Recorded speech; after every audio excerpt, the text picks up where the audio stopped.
Welcome to the Navigator podcast.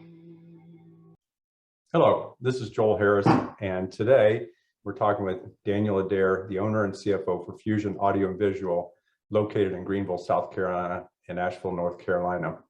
He started Fusion with Aaron Crowder in 2003 and continues to work on the business in a full-time capacity today. We invited him today to be part of our Navigate Academy module number 30 to talk about monthly sales and operations planning. Daniel and I met probably about 2 years ago when I did some strategy work with him and Aaron and their executive team. And I told him at the time, I'm going to give you a tool that might be the most transformative thing you've ever done in your business. And it was this concept of monthly sales and operations planning. So we're going to kind of go through that today, but I want to start off with Daniel, just give your perspective. Daniel, was this a transformative methodology for you to deploy in your business? Absolutely.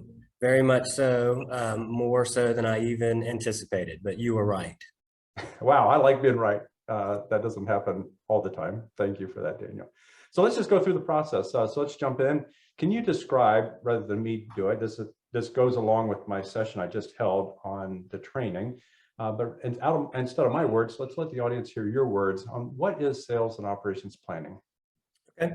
It's pretty simple when, from a surface level. Basically what we're doing is taking our existing backlog and our current sales pipeline, and we're using those as a tool to help manage our business, looking out into the future and looking to find what we want the business to be. How do we want it to perform? What do we want it to look like? And that's what we're doing. So basically we're taking that and forecasting what the next 30, 60, and 90 days will look like.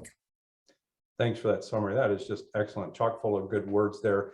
Where first, you're using it to plan and then to manage. Most of us do forecasting from trend analysis, and I think you've probably dabbled, and we don't find it all that helpful. So what we do find is we're able to manage our business by what we actually plan. Thanks for that summary. So I guess I should ask, why did you decide to implement this methodology other than just my recommendation, and what did you hope to achieve?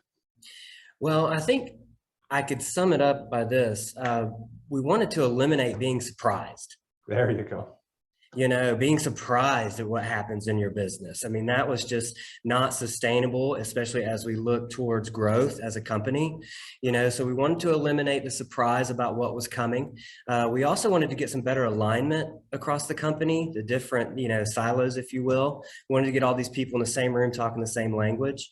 And we also wanted to delegate company performance down from executive team to our management team, and task them with helping us run the business instead of the business like running us, as it were.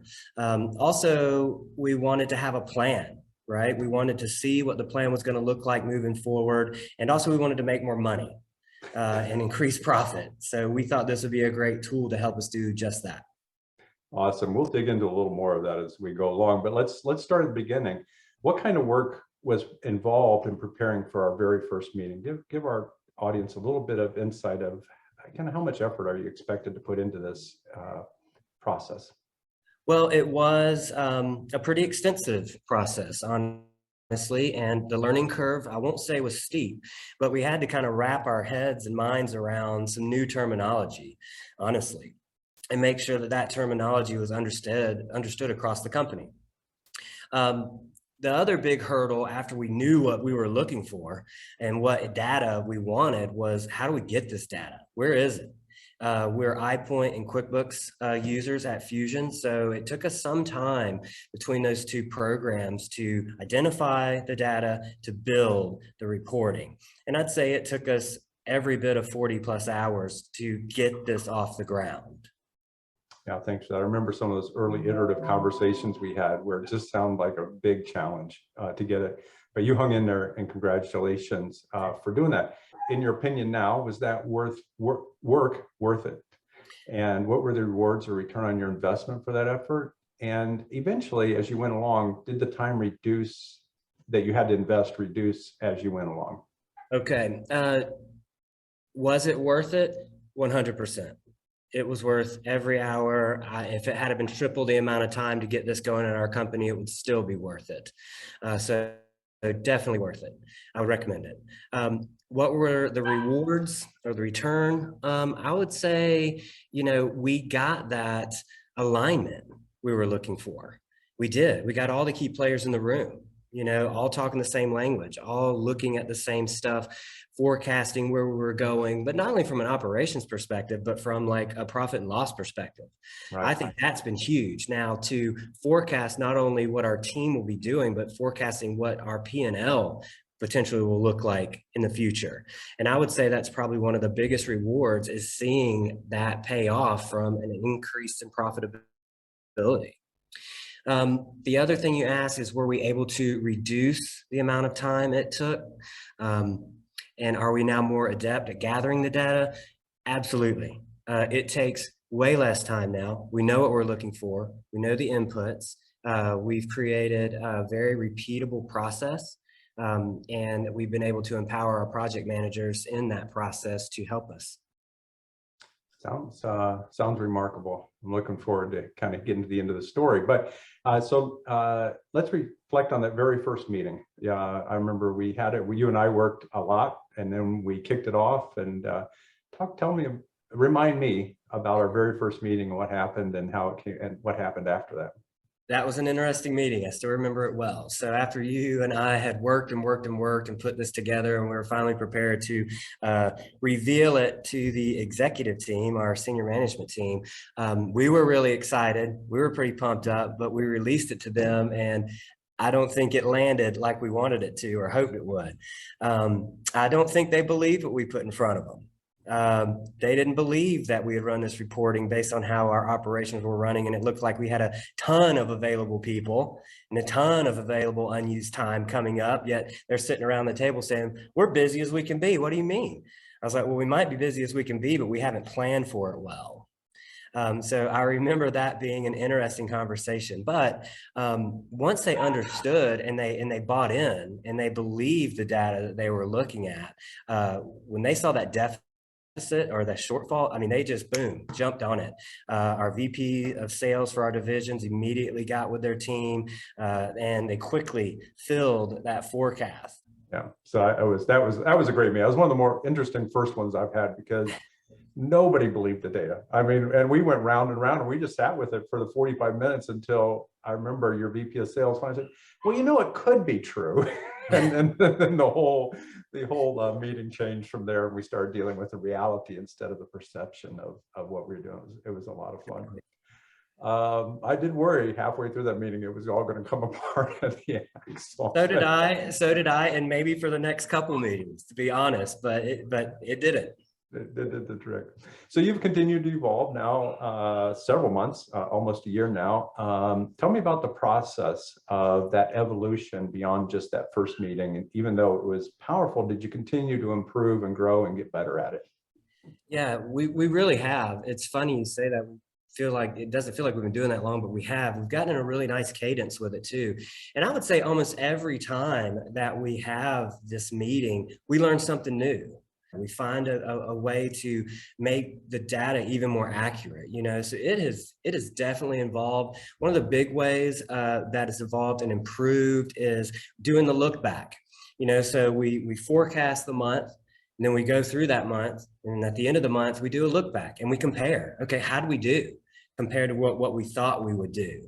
And that has been pretty eye-opening, talking about, well, what fell out of this forecast? What got added to this forecast and why?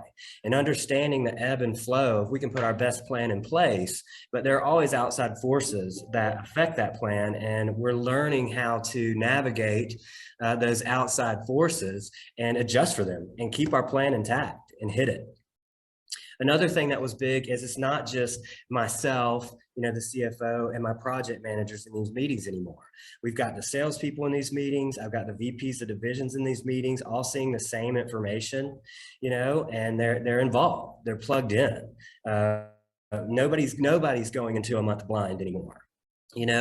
Another big thing that helped this evolve is we have tasked our project managers now with populating this data, feeling confident about this data, and then presenting it to us as a senior management or executive team. And then on top of that, we have put in bonus structures in place for these project managers that are tied to what they forecast we will be delivering in a given time period.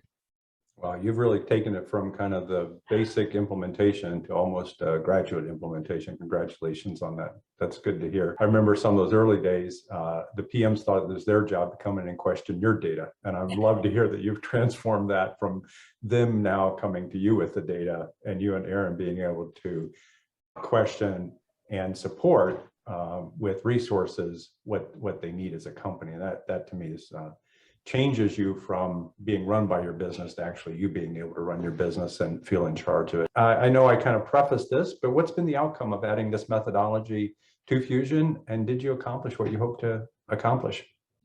I would say we accomplished what we set out to accomplish and then some. You know, we basically have switched from a team of reactive individuals to a team of proactive individuals. You know, we are no longer reactionary to what is happening operationally. You know, our PMs and team are no longer scrambling. They're no longer coming to us as managers and executives and saying, we don't have enough work this month in the middle of the month, or we have too much work, we're not going to get it done this month. We're now coming to them. We're all sitting down before that month even starts, and we know where we are and where we stand. And so that's been a really great thing. I'd also say the accountability piece, which is always hard. There's a ton more accountability. There's a ton more rewarding and recognizing successes. And when you hold them accountable and they actually achieve it, that's been really, really great here. Also, I would say that our profitability has increased. And for me, I mean, that was a major goal, and we're doing it, and it worked. That's a great testimonial. Any advice for our audience who's thinking about using this methodology in their business? Do it. You should have done it 12 months ago. You should have done it 20 years ago, some of us. It has been one of the most transformative things we've done at Fusion in our 20 years of business. Thanks, Daniel. Appreciate you being with us today. Let me close out. We're always interested in what our customers and peers are reading to improve their knowledge and add them to our Navigate library. What book are you reading and what are you learning from it these days? Well, the book I'm currently reading kind of goes hand in hand with what we're doing with planning and forecasting and holding people accountable. It goes along with our strategic planning that we do as an executive team. But I'm reading Ownership Thinking right now. Nice. It's by Brad Hams. Don't know how many are familiar with it, but basically it's a book that kind of talks about how to end a culture of entitlement and create a culture of accountability, purpose, and profit. So it is an out-of-the-box way to think about culture and how to shape it, you know, and make your business culture be what you want it to be, and not just what it randomly happens to be. Sounds like a book that's really well aligned with your philosophy of purpose in life. I love that. Thanks for sharing that with us. Absolutely. And thanks again for being with us today and the great experience you've had in employing this. And I, more than anybody, am happy when companies improve their profitability, because that means we're all running a better business. That's right. Thanks, Daniel. Thank you. Take care. Bye-bye.